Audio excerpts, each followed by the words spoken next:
Welcome to worship at First Presbyterian Church in Bend, Oregon.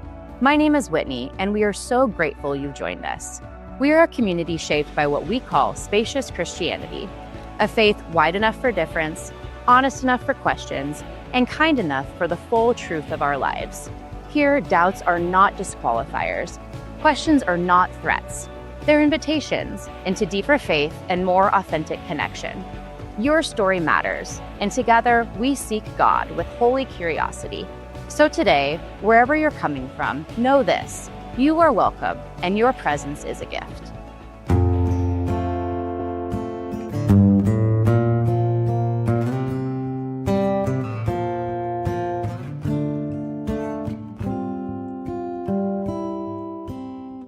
When darkness deepens, the path unsure, the sun is hidden by the storms.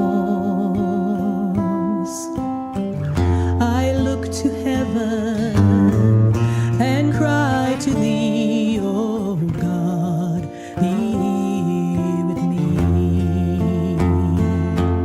In every breath, every joy and tear, every passing hour, let me know you're near.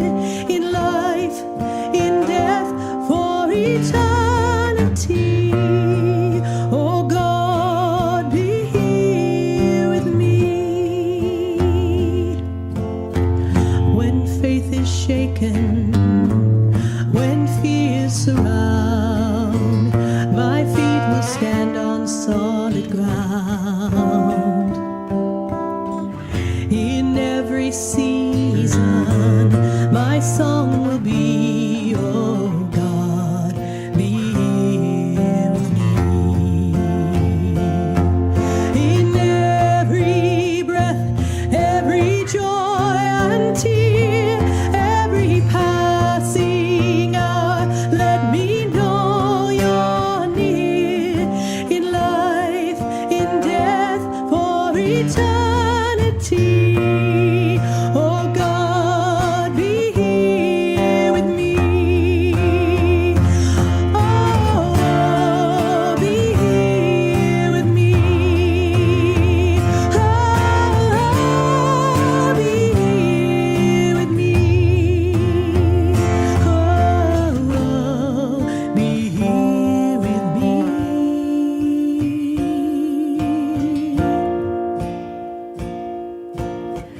And in that moment, we're face to face. I will not need these eyes of faith. Or ever after, God, I will see that you've always been with me. Oh, you've always been with me. In every breath, every joy and tear, every passing hour, let me know you're near. In life, in death, for eternity, oh God, be here with me. Oh God, be here with me.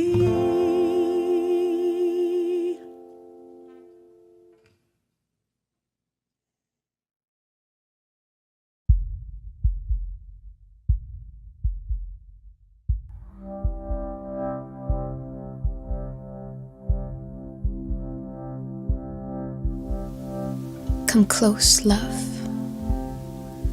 There's something that I want to take a look at together. Are you in a place where you can hear me? Because I want you to really soak in what I have to say. I come offering transformation. I come full of love. And I so deeply want you to experience for yourself what is so often only talked about or imagined. My full presence to all things, my part in your being and your part in my being. I want to clean you up, cut off what no longer serves you, and show you how deeply and truly everything is enjoined to me. What's yours to do is going to sound simplistic, but it's hard. Trust me, I know.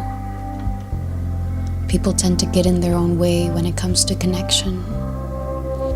So what I am asking you is to open, to show me where it hurts.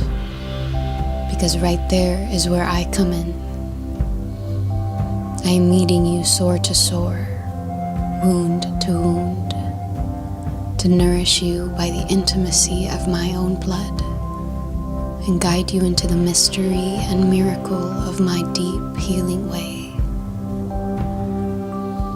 I want to bring you closer into me. I want you to experience me and my love firsthand, source to soul. I want you to know that you are soaked in me. You are within my love everywhere, always, and my love is never exhausted. So share the spirit of it freely. Give without worry or desperation. Let love move among you, soul to soul. My heart is set on you. I am here, active and present. I am yours and you are mine. I will never leave you. So trust, remain, rest assured. Be still and know. You are within my love, everywhere, always, source to soul, and my love is never exhausted.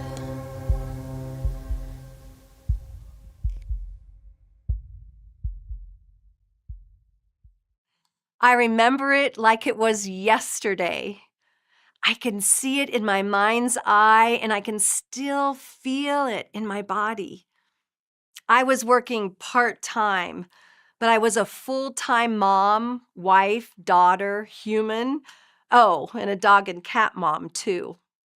I was running around the house, noticing all the dust, scrambling to gather up all the laundry, trying to remember the phone calls I needed to make. And all of a sudden, a very small but somehow loud voice proclaimed, "Sit, Mommy, sit." I looked over, and there on the couch was my probably 3, maybe 4-year-old daughter. "Sit, Mommy, sit," she repeated. I looked at her. I felt the weight of the laundry basket in my arms, the house in great disarray. So many things so undone. And I looked at her again. "Sit, Mommy, sit." She patted the empty space next to her on the couch. By some stroke of a miracle or some space of grace, I dropped the basket and I sat. I admit it took a bit of strength to let go of all that I had looked, but I had seen her tiny legs and her hands, her bright eyes, and she began to speak about all sorts of things. I admit it took a moment to quiet my mind, but I found myself breathing her in. She talked. I actually don't remember what she talked about or what I heard, but I remember it as a profound space, a sacred place, because she was in it and so was I, my daughter Hannah and I. In our congregation, we are exploring what it looks like to be community, a spacious community that reflects the heart of Jesus.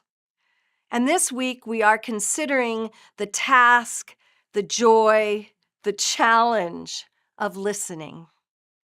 That story about my daughter and I was the first thought that came to my mind when I think about listening. But the biblical story that came to my mind was that of Eli and Samuel. Most of the time when reading this passage, we focus on Samuel hearing God. But today I'm drawn to Eli's listening, which at first is rather lacking.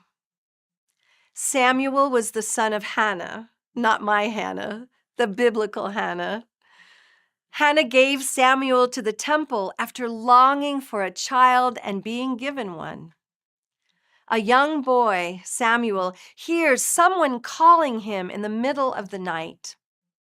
Assuming it was his mentor, Eli, he goes into Eli's room. "Here I am, for you called me." But Eli tells him to go back to bed, for he had not called him. This happens again, a second time, and again Eli sends him back. Isn't that interesting? Come on, Eli, something must be up. But when Samuel comes in a third time, perhaps Eli had not fallen back to sleep, but had tossed and turned and maybe started to wonder. Perhaps when Samuel came in that third time, Eli noticed the earnest face, the devoted eyes, the eager energy, and maybe Eli decided to be awake, not an easy task in the middle of the night, to be fully present, to actually hear Samuel, and to be open to the possibilities. Is God in the midst of this? Maybe Eli did some listening to God as well, because Eli finally is able to listen to Samuel, and because of that, Samuel was able to hear God speak in the middle of the night. That God. It has been noted that we were given 2 ears and only 1 mouth. But many of us do not always notice that ratio and tend to use our mouths more than our ears. We can see on a larger scale the results of being unwilling and unable to listen between groups that differ, between elected officials and nations. But let's bring it back home. How might better listening improve our own lives, relationships, and therefore our communities? The last couple of years, I lived and worked in the Iona community on the Isle of Scotland in Iona. On this small island, we lived with the people we worked with. We lived in community. Now, such an arrangement requires some rules, or a better word may be intention. We created a framework called our ways of working, the ways we try to live with one another. There are 3 of them I want to share, as they are rather helpful. The first one, I love this one, respectful airspace. We monitor how much or how little we speak. While we start with an awareness about ourselves, it is also helpful to notice how much or how little others are speaking, and make sure there is enough room for all to speak equally, if they desire. Now, some of us who tend to speak rather than remain silent could benefit from our being aware of our air space. Did you know that the word listen contains the same letters as silence? Another way of working involves listening is respectful talking. We allow one voice to be heard at a time, and this includes stilling the voice in my own head. Making a grocery list, worrying about the next thing, squirrel, is not really listening. As one with a monkey mind, I find I often need to take a couple of deep breaths to quiet those voices in my head so I can really hear another. And finally, respectful listening. We listen in order to understand, with the intention of being influenced, not necessarily to agree. When most of us listen, We listen with an intent to reply. How can I contribute to the conversation, or resource or help the person in front of me, or even problem solve them? This way of working actually asks us to really see the person speaking and to seek understanding. But even more, it invites us to actually consider that by listening, we may actually be changed a bit. Krista Trippett is a writer who has spent decades interviewing scientists, artists, world leaders, and more about the intersection of their work and their spiritual life. She hosts the On Being podcast. She believes that to renew civil discourse and bring about social healing, we need to learn how to have better conversations, which include what she calls generous listening. She says this: listening is an everyday art and virtue, but it's an art we have lost and must learn anew. Listening is more than being quiet while others have their say. It is about presence as much as receiving. It is about connection more than observing. Real listening is powered by curiosity. It involves vulnerability, a willingness to be surprised, to let go of assumptions and take in ambiguity. It is never in gotcha mode. The generous listener wants to understand the humanity behind the words of the other and patiently summons one's own best self and one's own most generous words and questions. There's a lot to explore in that statement, but one of the sentences that stand out for me is, it is about presence as much as receiving. Let's get back to the Hannahs.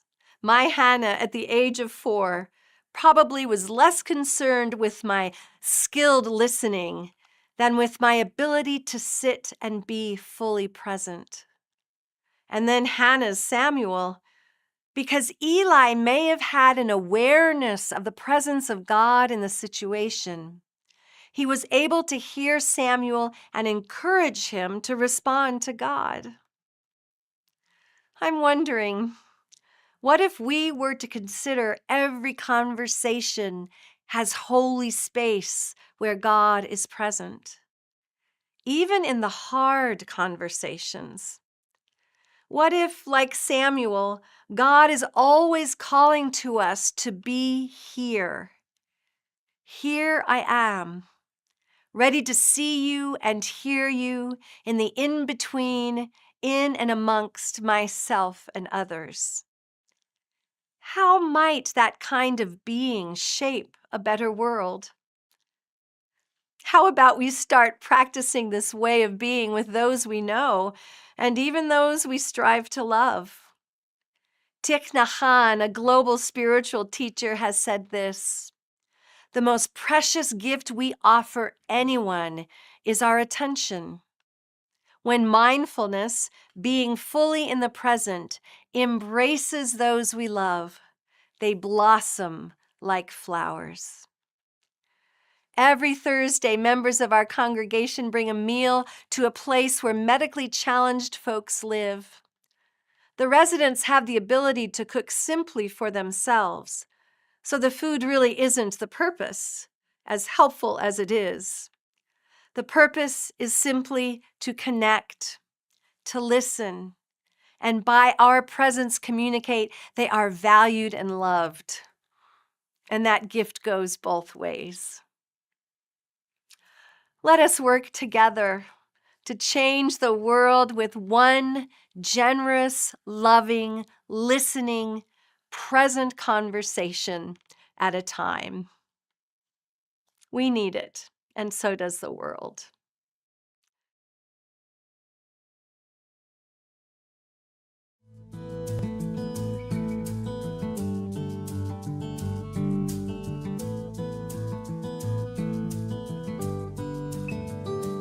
In the stillness of this moment, there is peace.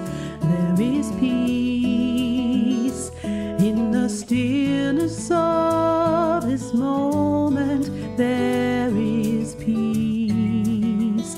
There is peace. And I rest and trust and breathe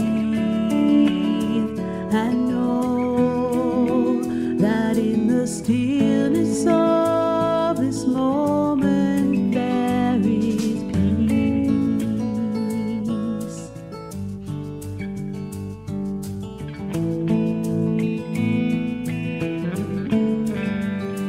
In the stillness of this moment there is love. There is love. In the stillness of this moment there is love. There is love. And I rest and trust and breathe and know that in the stillness of this moment there is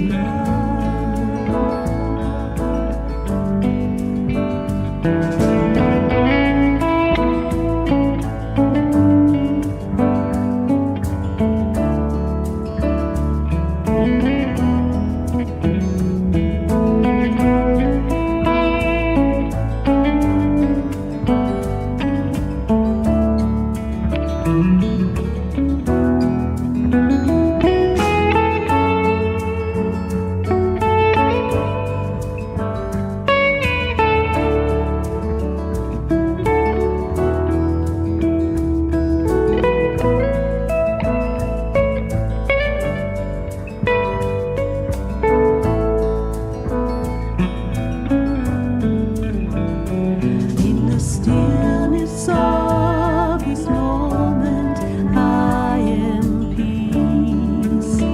I am peace. In the stillness of this moment, I am love. I am love. And I rest and trust and breathe and know that in the stillness of this moment I am peace. I am love. I am peace. I am love.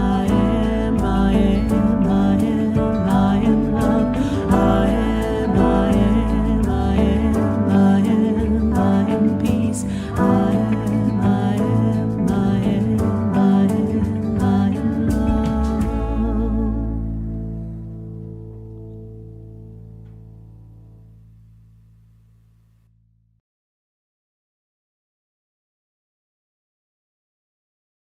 Friends, as you live your lives, know that God is before us and God is behind us, that Christ is above us and Christ is beneath us, and that the Spirit is beside us and the Spirit lives within us. Thanks be to God. This worship broadcast is only possible because of your generous support. We need your support in sharing a spacious Christianity, a faith that welcomes questions, embraces difference, and makes room for everyone. Please consider making a financial gift today. You can give online at bendfp.org or by using the QR code on your screen. Thank you for worshiping with us. It's a gift to have you here. Until next time, may God bless you.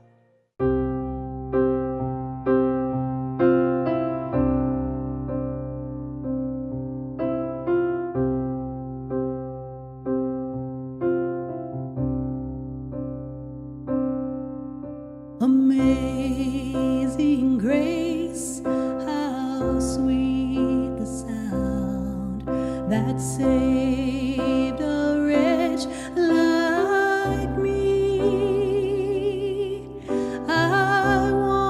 once was lost, but now I'm found, was blind, but now I see. 'Twas grace that taught my heart to fear, and grace my fears relieved. How precious did that grace appear the hour I first believed. My chains are gone, I've been set free. My God, my Savior has rescued me. And like a flood, your mercy reigns, unending love, amazing grace.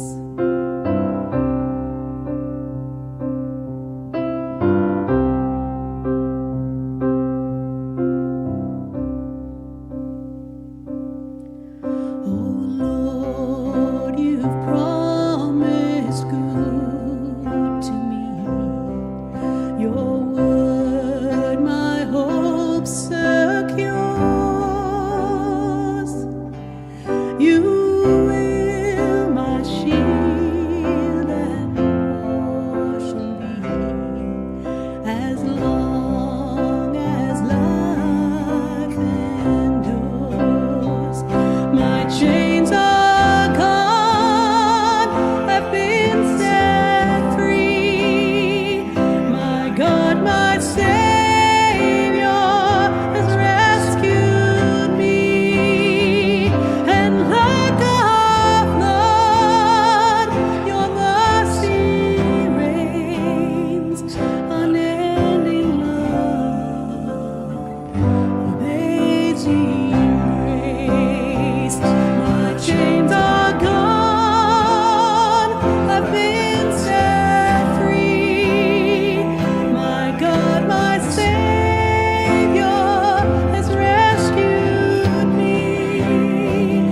And like a flood, your mercy reigns, unending love, amazing grace. The earth shall soon dissolve like snow, the sun forbear to shine, but God